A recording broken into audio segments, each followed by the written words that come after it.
everyone, to another edition of AEW Unrestricted. We are the official podcast of All Elite Wrestling. And my name's Tony Schiavone, and my longtime close personal friend partner is... Aubrey Edwards. What's up, Tony? Aubrey, how are you? I'm doing great. I had a flight delayed yesterday, so, you know, an 8-hour day of travel extended to a good 10-hour day of travel. No big deal.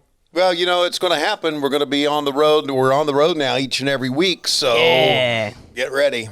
We got Lance Archer with us. Hey, Lance. What's up? How are you, buddy? I'm good, George. How are you? I'm good, Fred. Good to talk to you. That's an inside joke he and I do. Well, now I need an explanation. You can't be like, that's an inside joke, and then just move on. I walked in the locker room one day and was bullshitting with the guys like I try to do and trying to be funny and smart. And he said... Try is the key word. Yes. He said, hey, Mike, how you doing? I went, I'm good. So every time we see each other, we come up with a different name. I was doing it. I did it. It was just fun to see his reaction. It was funny just to see how quick he was going to be like, no. That was good. Like, don't want to pull a one like, hey, do you know who I am? But it's kind of like, I don't know. And it's wrestling, so everyone uses fake names anyway. So, like, who knows, right? We have a new one and a different one about every time we see each other. So. Yes, we do. Love That's exactly right. Absolutely love it. All right, let's run through a little bit of your accolades. When I say a little bit, that's an understatement because this list is quite long. Let's see. Oh, yeah, there's too many to list. So 2-time NWA World Tag Team Champion with Davey Boy Smith Jr., 3-time IWGP Tag Team Champion, also with Davey Boy Smith Jr., the IWGP United States Champion, 2011 G1 Tag League with Suzuki, 1-time NWA Texas Heavyweight Champion. I have to scroll down. Wow, this is really long. 3-time PCW Heavyweight Champion, 1-time PCW Television Champion, 1-time PCW Tag Team Champion, 2-time NWA World Tag Team Champion at Total Nonstop, 1-time TCW Heavyweight Champion, WWC Universal Heavyweight Champion, and 2013 you were number 95 on the PWI Top 500. Damn. You forgot the 2-time NOAH GC Ted. There we go. All right. Damn, dude. Damn. All right. So one of the things I've absolutely loved about you, and you don't do it so much anymore since you turned babyface, is beating up dudes during your entrance and how absolutely unique that was and how much it sucked for our extras. It's like, who's going to do it today? But my favorite one was when you threw Charlie through the glass. So I'm curious, like, did Charlie volunteer? Yes. Did you specifically ask him to get thrown through glass? Like, how does the planning process of I'm going to throw this motherfucker through glass work? I think it was just, it was for the title match, the anniversary show, and, trying to expand upon that entrance, as far as attacking somebody, whether it be backstage or ringside or whatever the case may be.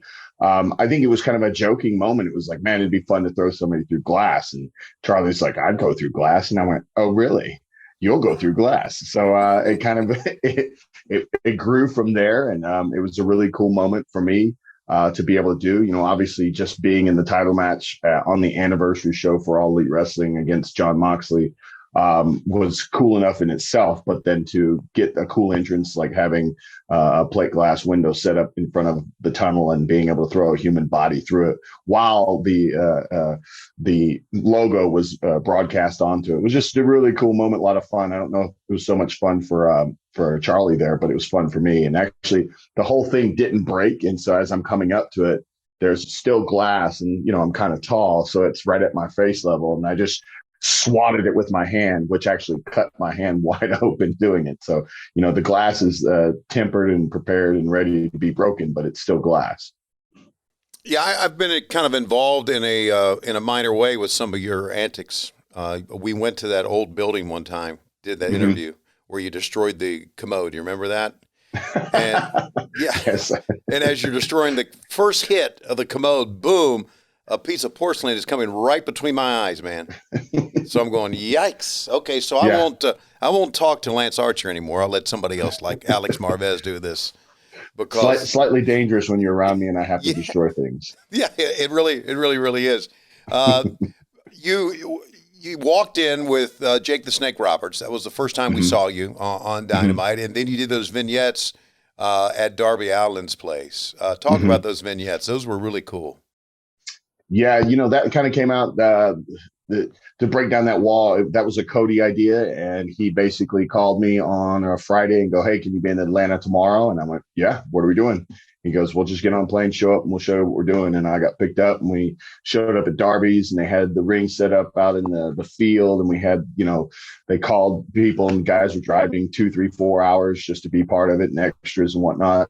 And the whole premise was kind of like it's a backyard training session. It's Jake the Snake Roberts, and he's got this monster, and he's basically showing the world what he is and who he is and what he can do. And it's just by this amazingly interesting crew of people, from the dwarf that was the announcer to the ring girl that had curlers still in her hair, and all the guys that were around the ring that had makeup on and things like that. And our film crew, the guys who would do all the editing, made that thing beyond amazing. Just all the slow-mo shots to the drum shots up above to just, the slow-mo of Jake sitting in the chair with the smoke billowing up behind him, and me coming in and just destroying every single one of them, throwing them over the top rope. And it was a lot of fun just to film. And it was kind of a rainy, muggy day, which just, I think, added to the whole thing. I think we had to stop filming for a while because it was raining. But then when we got back into it, and it just added to the feel. Like, it would have been probably a little bit different. It would still been cool, but if it had just been a sunny, happy day, it probably wouldn't have had the same feel. But the fact that it was muggy and cloudy and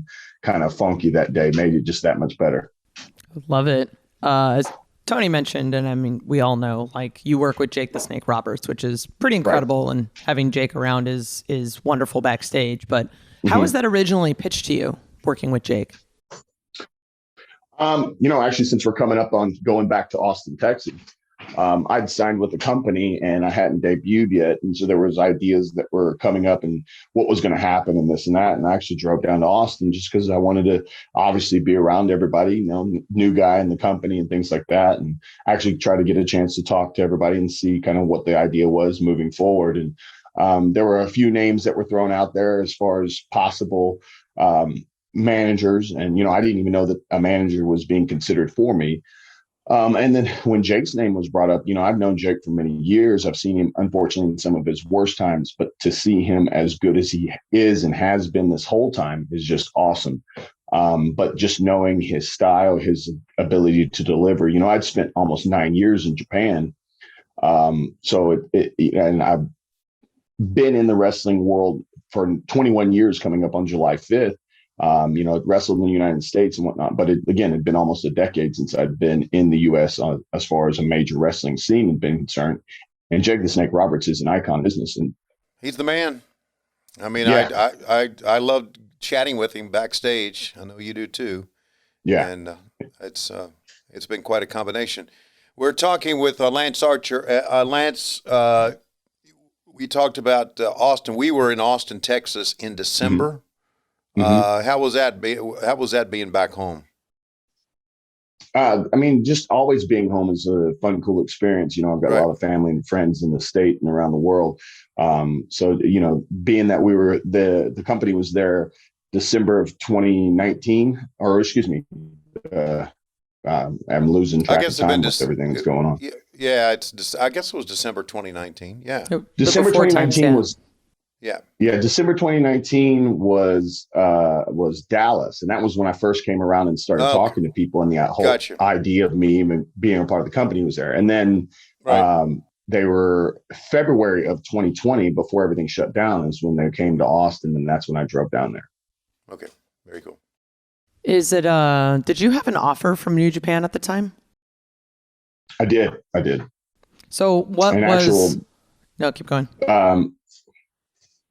Oh, no, I was just going to say, the New Japan, as far as Japanese wrestling is concerned, a lot of times the old school way of doing business, especially with the foreigners, the Gaijin, was just a tour by tour thing. And that's how I'd actually been with the company for, again, nearly 9 years. Was just, I came in, I had a contract for the tour that I was on. And when that tour was over, it was done. And it wasn't until the most recent years that they actually started signing a lot of the foreigners to full-time contracts. And I'd never had one with the company because I'd been there so long. I think they were just used to that was the style of business they'd done with me. And then literally almost the exact same time that the All Elite offer came in, the New Japan offer came in. So I had two on the table right at the same time. What was ultimately your decision for going with All Elite Wrestling instead of going with what you already knew? Right. I mean, I think there were a lot of pros and cons, and it took a bit for me to weigh all the goods and bads as far as making that decision. You know, a place I'd been for nearly 9 years, a lot of friends and people that had kind of become family over in Japan. And then the opportunity that All Elite Wrestling was providing. All Elite Wrestling was changing the professional wrestling world. I don't even think to a degree I would have been receiving the offer from New Japan if AEW didn't exist. And I'm not saying that they didn't even know that AEW was offering me the deal. I'm just saying that AEW was changing the wrestling world completely from how everybody was doing business. And so that's kind of where that came out with me. So the opportunity to come back home to tour the United States, you know, again, this was prior to anybody knowing what was going to happen in 2020. The new challenges of coming back to the U.S. and being an AEW, a company that was growing and changing the world of professional wrestling. All these things were just too enticing and something that I absolutely wanted to take on. I wanted to bet on myself and being a part of AEW. And of course, you get signed. Tony Khan knows everything about everybody in wrestling. I mean, he's not going to bring in Lance Archer unless he knows a lot about you. So, how did that meeting go with first meeting with Tony Khan? It was in catering in Dallas. That was the crazy part. Oh, okay. I literally, I'd actually come to the Chicago show when Chris Jericho was crowned the first champion. I was in Chicago working for an independent company called Warrior Wrestling, and they had the autograph stuff that was going on and whatnot. And the pay-per-view was that weekend, so I came to the show, and everybody was so gracious and cool to have me backstage. I knew a lot of the guys and girls that were with the company already. And so I was just hanging out, and I'd seen Tony and whatnot, but we never even had the opportunity to have a conversation. And then when AEW came to Dallas in December of 2019, I went to the show again just to see my friends and talk and hang out and whatnot. And actually, I was in catering, and Tony came right up to me, and he was like, "Oh, hey, man, nice to meet you. I'm Tony." And I was like, "Yes, sir. I'm Lance Hoyt or Lance Archer." And we just kind of shot the shit for a little bit, and we're talking this and that. And, he kind of inquired about my contractual status with New Japan. And I kind of told him, I was in the old style of business, because at that time, again, I didn't have a full contract with the company. And his eyes kind of widened, and he was like, "Oh, really?" And then I had a conversation with Chris Jericho that evening. I came by the hotel and hung out for a bit, and Chris pulled me aside, and we had a good conversation about things. And then that Friday, after you guys were in Dallas, I got an email from QT. It was like, "Hey, man, can you come down to Corpus? We'd like to talk to you." And then so I went down to Corpus the next week and had a good conversation with Q and Cody. And then, everything kind of fast tracked from right there. Damn. All works out. Yeah, very much. So this is, our Texas dates when we were originally touring in the before times. And then you ended up making your debut in Atlanta once the pandemic had started, I believe. My wrestling debut, yes. Correct. My physical debut was in Salt Lake City when the world shut down. The last show where we're sitting there in the backstage going, the NBA is done, guys. What the hell's going on? Right. Yeah, we were supposed to go to Rochester the next week to a sold out house, and I had flights booked and everything, and then all of a sudden, nope, goodbye. Anyway, so you make your wrestling debut, I think it was April 1st, against Marco Stunt, which is always incredible because that helps sell you as this giant monster, right? And I know Marco loves working with giant guys because it's just it lends so well to his style. What was it like going from Salt Lake, knowing you were doing this crazy debut in front of this rabid fan base, to you're in an empty arena at the Nightmare Factory wrestling Marco Stunt? How were your expectations changed?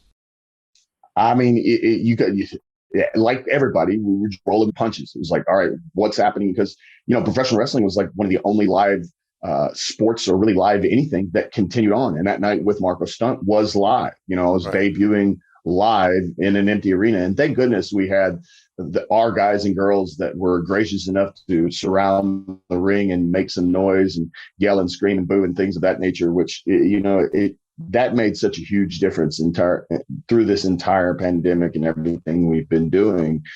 is the guys and girls and the extras and whatnot that, acted as our fan base, because just for a wrestler who's in the ring, that noise helps you focus and do what you normally do. So, and I was just excited. It was just fun. Like I said, Marco's, he's a very durable young man, to say the least. It was one of those moments where I stepped up there and I tossed him from every corner that could possibly do, and every way I could, and chokeslammed as high as I could, and chokeslammed him from the apron onto the guys out in the past the barricades. And, it was kind of a fun, cool feeling to know that it went so well, to the point where Marco said he was getting phone calls and texts from other guys who weren't there at the show and going, "Hey man, are you okay?" And he's like, "Yeah, I'm good, man." I think the biggest injury he had from that was he had some rug burn on his shoulder because the fake grass that was on the ground when he took the choke slam and hit the ground. So, for me to be able to go out there and destroy him the way I destroyed him, but to ultimately not to actually physically kill the man, was a pretty cool thing. First pay-per-view match for you, Lance, was against Cody for the TNT Championship at Double or Nothing. You had a phenomenal match just recently against Miro at Double or Nothing. But the match that I think really just was your best on TV for us, and I know you've had many great matches that I haven't seen, was the one with Rey Fenix. Talk about that match. That match is going to resonate for a long, long time. Yeah, I mean, Ray's one of those guys that if you step in the ring with and have a bad match with, there's really something wrong with you, but it always takes two to tango. So I'd like to believe that I absolutely held my own. And the dynamic, I think I always have some of my best matches with guys in that dynamic, whether you're talking about Marco Stunt, Rey Fenix, from my past working with guys like AJ Styles or Will Ospreay. Those are always some of my best matches, because the dynamic of the guys that are the smaller and can do all the amazing cool things, and then my size and my ability to just toss you to the ceiling, I think always mixes well. So to be able to step in there with Rey Fenix on Dynamite in the main event, which was a huge honor to be put in a singles main event on AEW Dynamite, and at a time it was a tape show at the time, and the ratings after the fact came out were really good for it.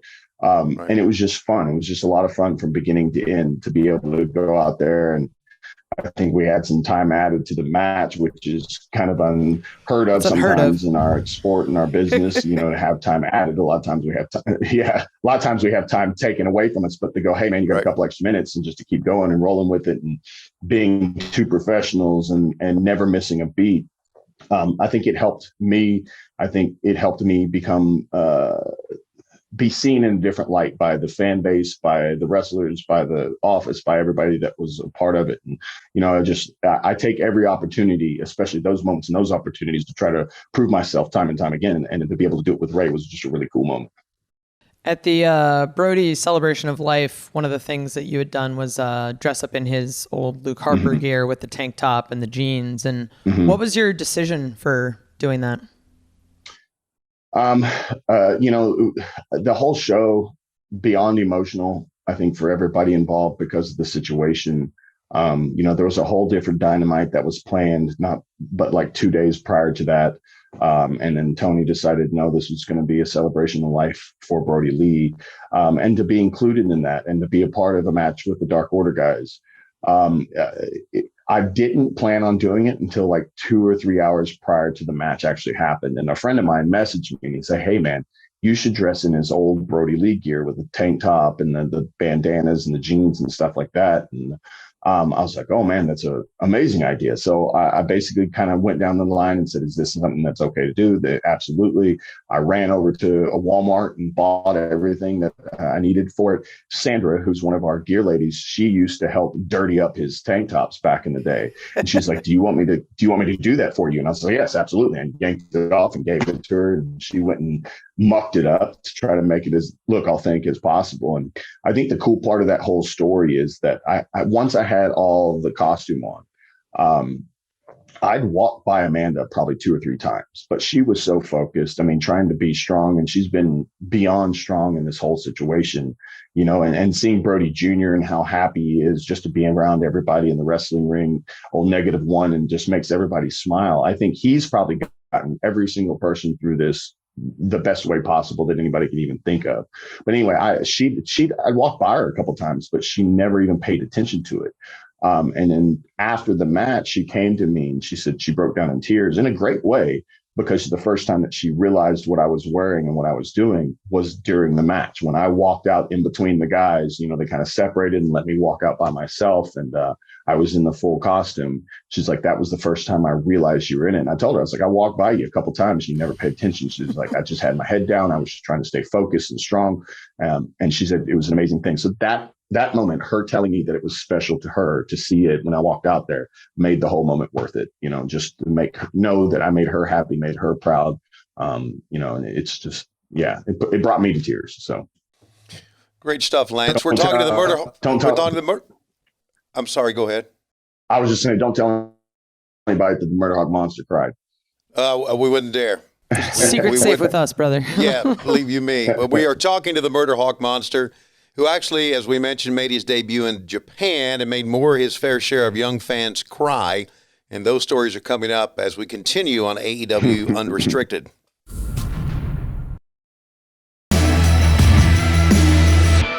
This is AEW Unrestricted. Tony and Albert here with the Murderhawk monster and his adorable puppy. If you're watching the YouTube version, you can see how cute this dog is. What's your dog's name? Buster Boy. Buster Boy. What's up, Buster Boy? We'll have to do a separate section with Buster Boy. Anyway, we're talking with Lance. We had mentioned previously all of the time he spent in Japan. You had actually made your debut in Japan, I believe. As far as? Oh, wrestling? No. Gotcha. Oh, you didn't? No. All right. Where'd you make your debut? Tell us that. As far as my entire wrestling career is concerned? Yeah. Yeah, sure. Oh, wow. Just in Texas. Actually, like I said, July 5th will be 21 years. I debuted at an independent show in Austin, Texas for a small company called the Southwest Wrestling Federation. Wow. We were performing before an amateur football league that was debuting in Austin. It was 105 degrees outside. Ugh. The tape on the ropes was literally melting off. We'd put water on the canvas a couple times, and within minutes would be completely evaporated out. That was my debut, like I said, on November 5th, 21 years ago. Wow. How removed was that from your college football career? How many years? A few years. I mean, okay. I tried to play, through my first 4 years of college, and then I kind of got out of it. I was just working in nightclubs in downtown Austin.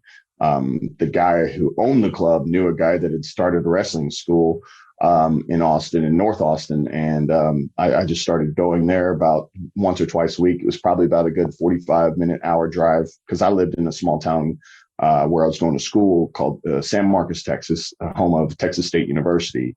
Right. And I would drive from San Marcos to North Austin about 2 to 3 times a week. And it was just me and one other guy kicking each other's ass. And the guy who trained me, his name was Solo Faitala, just an islander that just had learned to wrestle and kind of was on the independent scene. So there was nothing specific or anyone specific that had kind of trained me or did anything like that. I didn't even really learn the psychology of wrestling until I got on the road with some of Shawn Michaels' kids, because he had a school down in San Antonio, Texas.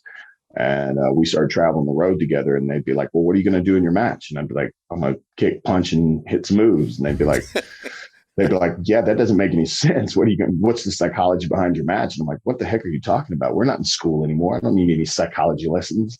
And they kind of started cluing me in on the art that is professional wrestling, right. Because they'd actually been taught well through Sean's school. Whereas me, it was just like, hey man, don't drop me on my head. Cool. Oh man, you dropped me on my head. Don't do that again. All right, cool. I'll try not to. So you do debut as the Murderhawk monster in Japan, right? That was your debut there? Well, I debuted with New Japan Pro Wrestling in 2011. Okay. I'd actually done a few independent wrestling shots, a company called Makahan, and then it turned into Big Time Vader because Vader was involved. And that was like 2007 through 2009. Okay. I actually wrestled Andrew Tess Martin in one of his last matches ever. I was the last American he ever wrestled before his untimely passing. And that was early 2009. I did a short tour with All Japan Wrestling in early 2009. And then that's when I did my stint with the company up north. And then I debuted with New Japan in June of 2011, and I was actually using a different moniker. I was called the American Psycho back then.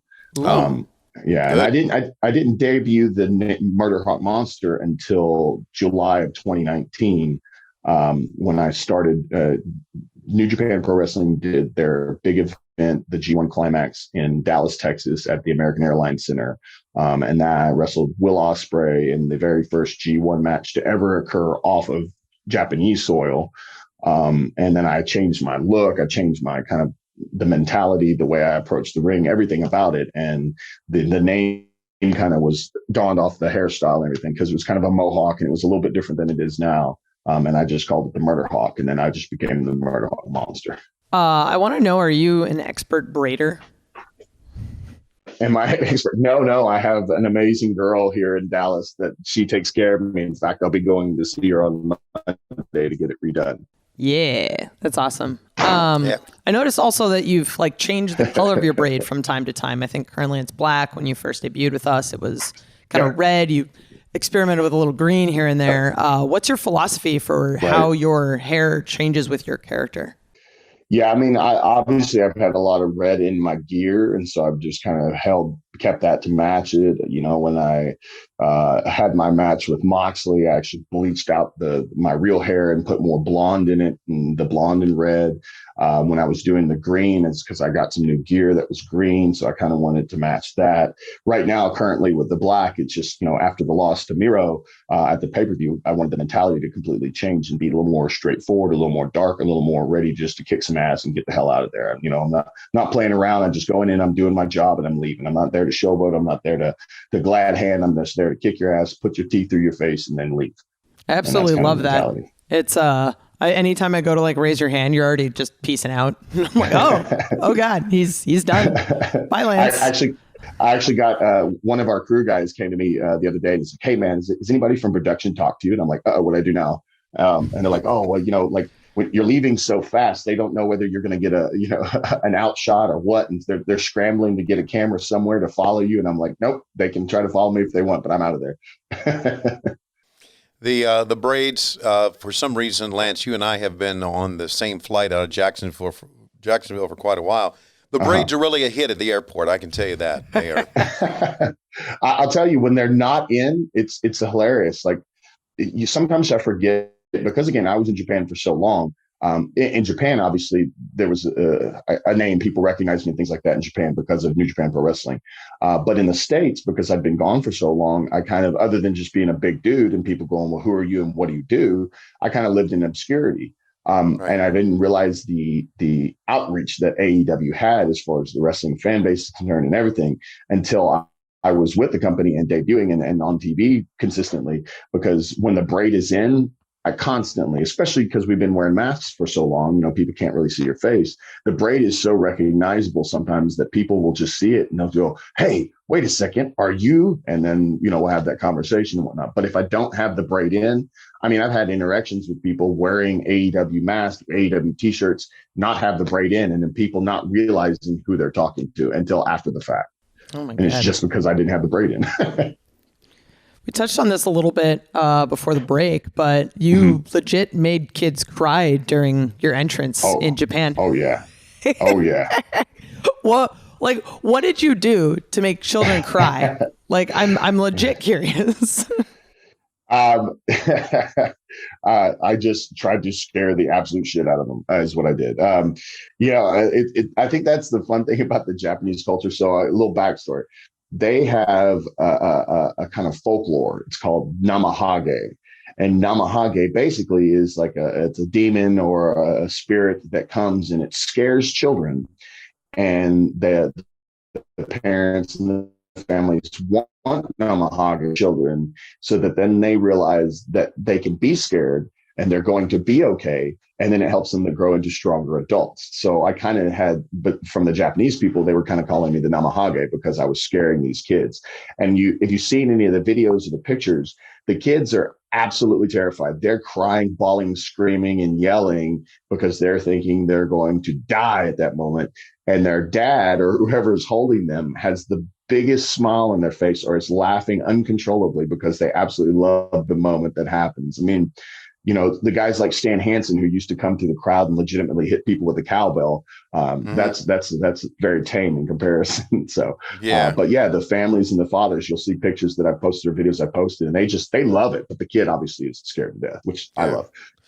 I used to see the shots of Tiger Jeet Singh come through the crowd with his whip hitting people, and people would scatter. And I was told, you probably know this, that for fans to be hit, for some of the Japanese fans, it was kind of like an honor, right? Am I wrong? Yeah. No, you're right. Yeah. Well, I think during the whole, scaring children, I also used to, prior to the pandemic, things like that, I used to come through the crowd with probably 6 to 7 bottles of water in my jeans. And I would empty them out, either spitting the water into the air or just throwing the water as much as I could at the people. And my entrance was never down the ramp to the ring. It was out of the tunnel, straight into the audience, and try to empty every single one of these bottles on the audience, to the point where I'd come around corners and people would be holding their children up like, please bless my child with your water. And people literally made signs in English, and it would say like water here, things like that, and it was actually a really cool thing. And then the company asked me to stop doing it randomly because supposedly I messed up some girl's Louis Vuitton bag and they had to pay for it. So they're like, you have to stop doing that. I went, okay. Well, if you're going to a wrestling show, like that's on you. That was my argument, but it didn't work. So it's one of those like if you go to an amusement park and you're sitting in the front row of like one of those whale shows, like you're gonna get wet. Like if you're going to a wrestling show and the talent's there, like be mindful. You probably don't want to bring your super expensive purse with you, but I digress. So there was actually a moment where you wrestled under a mask, I think at PCW. Oh, wow. What was so you have a very like distinct look. I'm curious, what was the reasoning for switching to a mask? I put on the mask, and I think I wore like a long sleeve shirt and everything. And I was doing a character named Shadow at the time for PCW. And PCW was, talking about my debut and things like that. PCW was probably the company that helped me the most and helping prepare me for big time wrestling, because it was a small independent company in Dallas, Texas that ran for several years. We had TV on local affiliate called UPN 21 or something like that. But we had a small arena that had 4 video screens. Every, main wrestler had their own entrance video and song. We filmed for TV. So we had hard cameras, we had floor cameras, we filmed backstage segments. So I think it really helped prepare anybody that went on, when I started working with TNA back in its early days, and then so on and so forth, is learning how to work for cameras and not just a live audience, which is such a different thing. So as far as Shadow was concerned, I think I'd been there for some time. And it was just one of those, I need to do something different. And this was something I'd kind of wanted to try to do. I'd been off TV for some time as far as they were concerned. And so it was just something I wanted to try to do. So I had a friend of mine whose wife could make masks. She made me a mask, and it was like a black mask, and it had like a red cross across the front with mesh so I could actually see through it. And then I wore like a long sleeve shirt. It was not a gimmick that lasted very long, because like you said, the distinct look, I think everybody knew, because I didn't change the name or anything. I was still Shadow. I was just trying to give people kind of a different version of Shadow at the time. So it was fun for the quick moment that it existed, but it didn't exist long. All right, you ask, and now Lance Archer will answer. Fan questions are coming up next on AEW Unrestricted.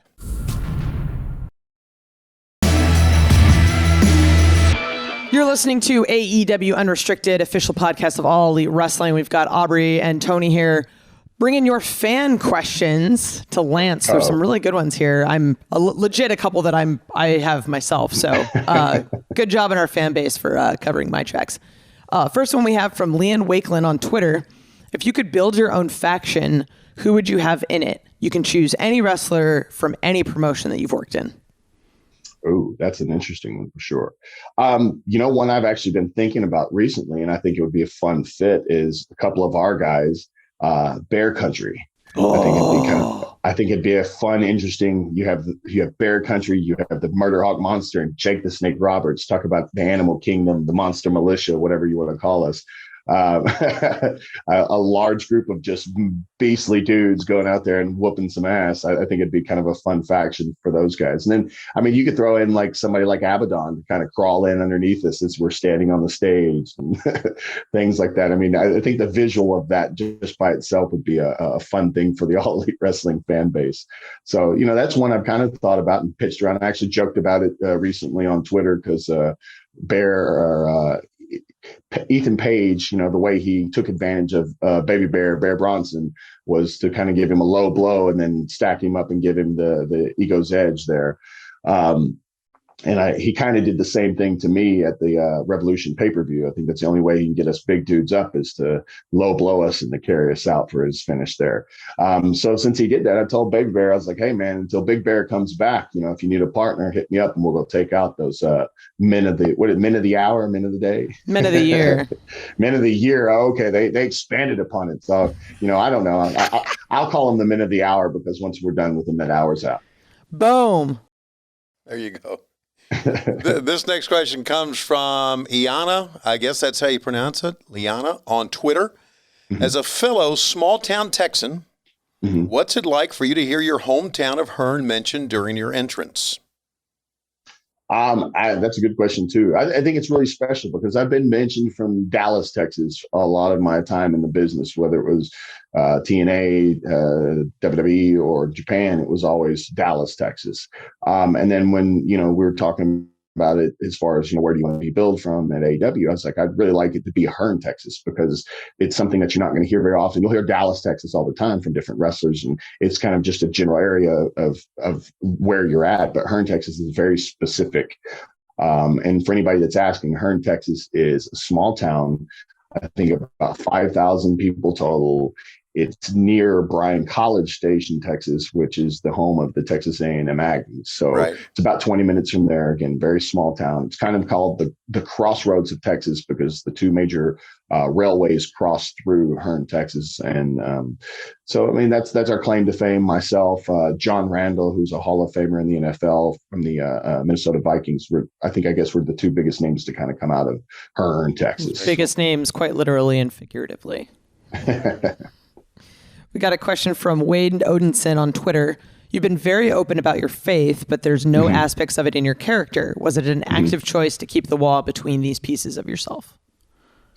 I think it wasn't an active choice, but it's just kind of my reality. I think there's a very huge duality to the personality. There's the real man, Lance Hoyt, and then there's the Murderhawk monster, Lance Archer. And, it's not the point of trying to keep them separate. I just think the idea behind the Murderhawk monster and the way I present myself and the things that I do in the ring are very different than my actual faith. And as far as my faith is concerned, it's a very personal thing. I mean, I promote it. I'm not ashamed of it. I'm not shy about it, but I definitely don't try to push it upon anyone. If anyone asks me about it, I'm absolutely willing to talk to them about, how I feel and my faith and everything like that. But I don't go around because I could so easily be judged because I'm absolutely not a perfect person by any means necessary. But I don't go around judging anyone because I'm no better than anyone else. And that's why I believe in Christ as my savior, because I need a savior. And that's just how I feel and believe. But as far as the separation of personality and character, I think it's never just been an active thing. It's just something that has existed. There's a difference between the Murderhawk monster, Lance Archer, and the real man, Lance Hoyt. All right. Very, very, very well said. Wesley Willis on Twitter wants to know, now that you are all back on the road, are there any foods from restaurants that Lance Archer is looking forward to eating? I think that's the fun part. And one of the reasons, as far as traveling the U.S. was concerned, because, you go everywhere in different places, whether in Chicago for deep dish pizza or up in New York. And I'm going to mention pizza a lot, I guess, New York style pizza. And wherever you go, there's going to be all kinds of different foods that people, go Philadelphia and the sandwiches and things like that. It's fun to go and experience the different cultures around the country, something that I haven't really had a chance to do in such a long time. I know Jacksonville in and out now. Because of our time there. So it's So it's a fun idea to be able to go to the different areas and then experience the different foods. As far as anything very specific, I don't know. I'd like to hear people's opinions and thoughts of things that I can add peanut butter to and try it. Yeah. Okay. So question from Aubrey Edwards on Twitter. How did the tuna and peanut butter thing start? So it was one of those things, like I actually saw it on TV. I can't remember the dang show's name. But it was one of the traveling shows on like Discovery. He's a bigger bald dude, and he would go anywhere and everywhere in the world, and he would try foods from every corner of the world. And so he just happened to be in Okinawa, Japan. And these old Japanese ladies, I mean, they were probably in their 90s easy, and they're just cruising around the kitchen like they're in their 50s. I don't know. And, they're preparing their food, and they're basically pushing him out of the way because he's kind of in the way. They're talking to him the entire time in Japanese, which he can't understand a word they're saying. And all of a sudden they kind of have this little dish, and it's peanut butter, and he sees that they're mixing it up, and he's like, what are they doing? And they're like, this is kind of a traditional Okinawan old school thing, and it's kind of an appetizer. And these old Japanese lady, they mixed it up, and they gave him a bite, and he took a bite, and he's like, that's not that bad. And so I think I was home one night, and it was just basically like, it's one of those nights where you don't really have anything to eat. You don't want to eat bad. You don't want to order something or go get something fast food and feel bad about what you just ate. I'm not prepared to cook up a nice, good, grilled chicken meal or steak meal or anything like that. So I had tuna, I had peanut butter, and I'm like, I like tuna to some degree. I love peanut butter. Let me mix this up and try it. And so I did, and it wasn't that bad. And I specifically say you have to use sweet and spicy tuna. I've tried lemon pepper and a couple others, and it's okay. But the sweet and spicy tuna mixed with just a little dollop of peanut butter, I think is perfect. And just to point out, I think pretty much everybody that has tried it, eventually tried it, even though they say it sounds disgusting, has eaten it and then said, you know what, that wasn't that bad. Oh my God. So you should try it, Aubrey. I don't eat animals otherwise. Oh, that's right. That's right. Okay. I forgot. I'm sorry. Yeah. So, I mean, even if I did eat animals, I wouldn't try it. So you're not Tony, that bad isn't try it. really a sell for it. I'll try it. I really will. We're going to have to film that and put it out there. Yeah. Lisa Lockhart on Twitter, how much have you enjoyed being a part of AEW, and what match that you've been in? We've talked about some of your matches. What's been your absolute favorite one in AEW to be in? Man, that's like when people try to ask me what's my favorite match of my entire career. The opportunities that AEW has provided me has been above and beyond, I think, really anything that I could have expected. Even though I haven't been successful, to be in 3 title matches within a year has been beyond special. To be in the initial TNT Championship match with Cody, to fight on the anniversary show with Moxley for the AEW Championship, to just most recently fight against Miro on Double or Nothing in front of our first sold-out crowd was amazing. I mean, all these moments are amazing, but I do, like you, have to go back to the Rey Fenix moment, because I think it was, and a little backstory on that too. That match wasn't even supposed to happen the way it was happening. I got a phone call around 2:00 in the morning from Tony himself going, hey, you're going to wrestle Phoenix tomorrow in a singles match. And initially it was supposed to be a tag match. Phoenix and I think against Butcher and Blade, I believe, because there was a little bit of a storyline going on there. But then they decided to make it a qualifying match to get into the Revolution pay-per-view. And so that was kind of a cool, neat experience to kind of, like I said, be laying in bed, not expecting a phone call like that to get it, and then the next day be doing the match. And for it to turn out as amazing as it did, I think that has to be right now probably my most special match in AEW. But I said, because of all the different opportunities that I had, all the different title matches that I've had, the pay-per-view that I've been a part of, all of them have been really cool and special. But I think that's the number one for me. And a fantastic match. So it's great to have that be one that's close to your heart. More peanut butter questions. Okay. Adequate at best on Twitter says, I'm also a fan of Jif peanut butter. What's the weirdest thing you've put on peanut butter? The suggestion here is spicy Doritos. Man, I've put peanut butter on pizza. I've put peanut butter on some hot dogs more recently. I've been challenged to put peanut butter on quite a few things that I haven't had an opportunity to do. So to me, nothing is really weird. I like peanut butter so much that I think anything that I like food wise, if I put peanut butter on it, it just adds to it. So nothing makes it weird for me. So, I mean, I'll put peanut butter on steak. I'll put peanut butter on hamburger. I'll put peanut butter on pizza. I'll put peanut butter, like I said, on hot dogs. Just you name it, I'll probably put peanut butter on and eat it. Wow. Peanut butter on a hamburger sounds very intriguing. Very intriguing. It is. It's actually really good. Yeah, I bet. Man. I believe it. All right. Rip on Twitter. The Murderhawk, this is a very good question. All right. The Murderhawk Monsters offense is a beautiful, violent mixture of legendary big men in wrestling. Mm-hmm. How about that? That's a good description. Who would you like to tag with? Legendary against some of the legendary teams like the Steiner Brothers or the Hart Foundation. Who would be your tag team partner? I think my style has really grown from the idea of Stan Hansen. So it's for Stan Hansen in his heyday. Not only would I love to have a match against Stan Hansen, because I think we'd beat the absolute shit out of each other and it'd be a lot of fun for everybody to watch. I think him and I blazing through a crowd, him with his cowbell, me scaring children, stepping in a ring with any team, I think would be a lot of fun, whether it be against the Steiner Brothers or any legendary team that you can think of.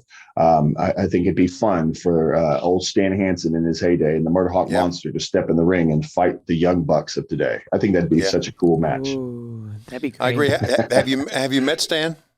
Yes, I've met him a few times. They would bring him to Japan, and I can't even speak right now. He, his son, and myself sat down to breakfast one day, and that was a really cool experience to be able to sit down and kind of talk wrestling, talk to his son and whatnot. He actually lives in Waco, Texas, which is about hour and a half, 2 hours from me, less than that, really. One of the great guys, man. One of the legends. Yeah. You're right. I'm with you, buddy. Stan Hansen. All right. One quick question. This is going to come from me. We haven't touched on it, but you played college football. You were a quarterback. Did you ever really was that a career choice for you to move to, in other words, did you want to be a professional football quarterback? Yes, I did. I think that was my initial dream, was to play football and play it in the NFL. When I was in high school, before I even started my senior year in high school, I remember I had a tire and I would drag it from my mom's house, which our football field was, it was a couple hundred yards away. It wasn't even that far from my mom's house. And there would always be like one light that would shine down on one of the goalposts on the field. And like I said, it was just kind of maybe a security light, for anybody that was out there at night, maybe walking the track or whatever. And I would drag this tire out there, and I had a rope on it, and I would hang it over the end of the goalpost, and I would take a bag full of balls, and I would just drop back and throw passes from every placement I could think of to try to improve my accuracy. And I started my senior year in high school, and then I went on to try to play at Howard Payne University my first 2 years in college, and then I transferred over to Texas State. I tried to play 1 year there. It didn't work out. I'd become a professional wrestling fan at that point. We had our Monday night get-togethers where we would sit and have WCW and WWF on the screens, or recording one on an old VHS tape and watching the other one. This is before DVR, before anything like that. So, you still had to have your old VHS tapes. And, I'd become a fan of professional wrestling. But again, pro football was my dream. And it wasn't until I got out of football when I realized, things weren't going to happen the way I practiced for and pushed for and whatnot, that professional wrestling kind of came into the picture. I still wanted to do something that was athletic, and I enjoyed the acrobatics and the athleticism and the action and everything that was involved in professional wrestling. And then when I had that opportunity to get into it, actually, fun story about when I first did my very first tryout for professional wrestling, because like everybody, you don't really understand the business and how physical it actually is. Right. You see what you see on TV, and you see the action, and you see the theatrics that go into it. And if you don't know, you just don't know. And I went in for my first tryout, and, they had me running the ropes. They had me taking bumps. They had me dropping elbows. They had me doing all these basic things, probably not even shouldn't have been doing them at the time, for my very first day ever stepping in the ring. And I remember I left there, and the next day I was in so much pain. I didn't want to go back. And actually, the guy who owned the school called me and was like, "Hey, man, so you ready to come start training?" And I was like, "Oh, man, I don't think I can afford it. I'm just a poor college kid. At Shawn Michaels school at the time was like $1,300 a month. And so I'm thinking that's what this guy's going to try to charge me." And I was like, "I can't afford it." I was like, "I can't, I don't have the money." So that was going to be my out. I can't pay for it. He goes, "Wait a second." He goes, "How much can you pay?" And I said, $200 a month. And he goes, "Sold, come on." So now I was backed into a corner. It was like, either I pay this and go, or now I have to come up with a new excuse. And luckily, I didn't come up with a new excuse. My mom was cool enough to help me pay that $200 a month, and the rest is history. Very cool. Works out in your favor in the long term. Yeah, very much. Very cool story. All right, Lance, thanks a lot, man. Thank you for having me on, guys. Yeah, no problem. You can follow Lance on Instagram at Lance_Hoyt and on Twitter at Lance Hoyt. You can listen to AEW Unrestricted podcast for free wherever you get your podcasts. New episodes every Thursday. Please leave us a rating, review, subscribe, and watch us on YouTube every Monday morning. Yeah, you can search AEW Unrestricted to get the YouTube version, by the way, on YouTube. And don't forget Elevation Monday nights, AEW Dark on Tuesday. Those are only on YouTube. But then on Wednesdays, we've got AEW Dynamite. Yeah. Right, back live every Wednesday, 8 o'clock Eastern, 7 Central. And coming up soon in the month of August will be Rampage as well. Yeah. All right. Thanks again, Lance, for being with us. And my name is Tony Schiavone. My name's Aubrey Edwards. Thanks, everybody. Stay safe.